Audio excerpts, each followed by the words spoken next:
پاکستان کے حمزہ خان نے تاریخ رقم کر دی۔ 37 سال بعد Pakistan world junior scout championship کا ٹائٹل جیتنے میں کامیاب۔ حمزہ خان نے فائنل میں مصری کھلاڑی کو بآسانی شکست دے دی۔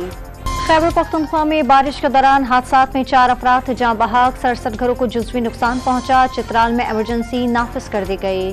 بلوچستان میں بارش نے تباہی مچا دی۔ ہرنائی میں طوفانی ہواؤں نے درخت اکھاڑ دیے۔ پنجرہ پل کے مقام پر قومی شاہراہ بند، گاڑیوں کی لمبی قطاریں لگ گئیں۔ واشک میں درجنوں دکانیں گر گئیں۔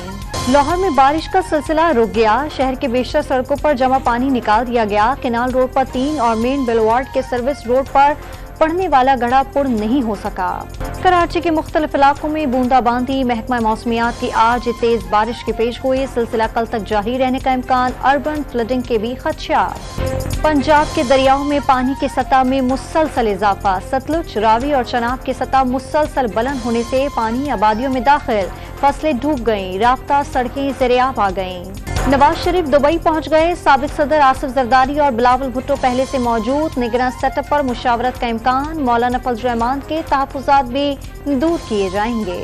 ایم کیو ایم نے سندھ میں اپوزیشن لیڈر کے لیے کوششیں تیز کر دیں۔ گورنر سندھ کی سربراہی میں متحدہ کے وفد کی جی ڈی اے رہنما یونس سائیں سے ملاقات۔ پیپلز بس سروس کی نئی کھیپ کراچی پہنچ گئے۔ آئندہ چند روز میں سڑکوں پر دوڑتی دکھائی دیں گی۔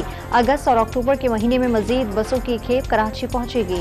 ڈنمارک میں قرآن پاک کی بے حرمتی۔ بغداد میں ڈنمارک کے سفارتخانے کے باہر مظاہرہ۔ تہران میں ڈنمارک کے سفیر کی طلبی۔ OIC کا ڈنمارک سے اسلام فوبیا کے واقعات کی روک تھام کے لیے اقدامات کا مطالبہ۔ اور روایتی حریف پاکستان اور بھارت کے درمیان ایمرجنگ کرکٹ ایشیا کپ کا فائنل کچھ دیر بعد کولمبو میں شروع ہوگا۔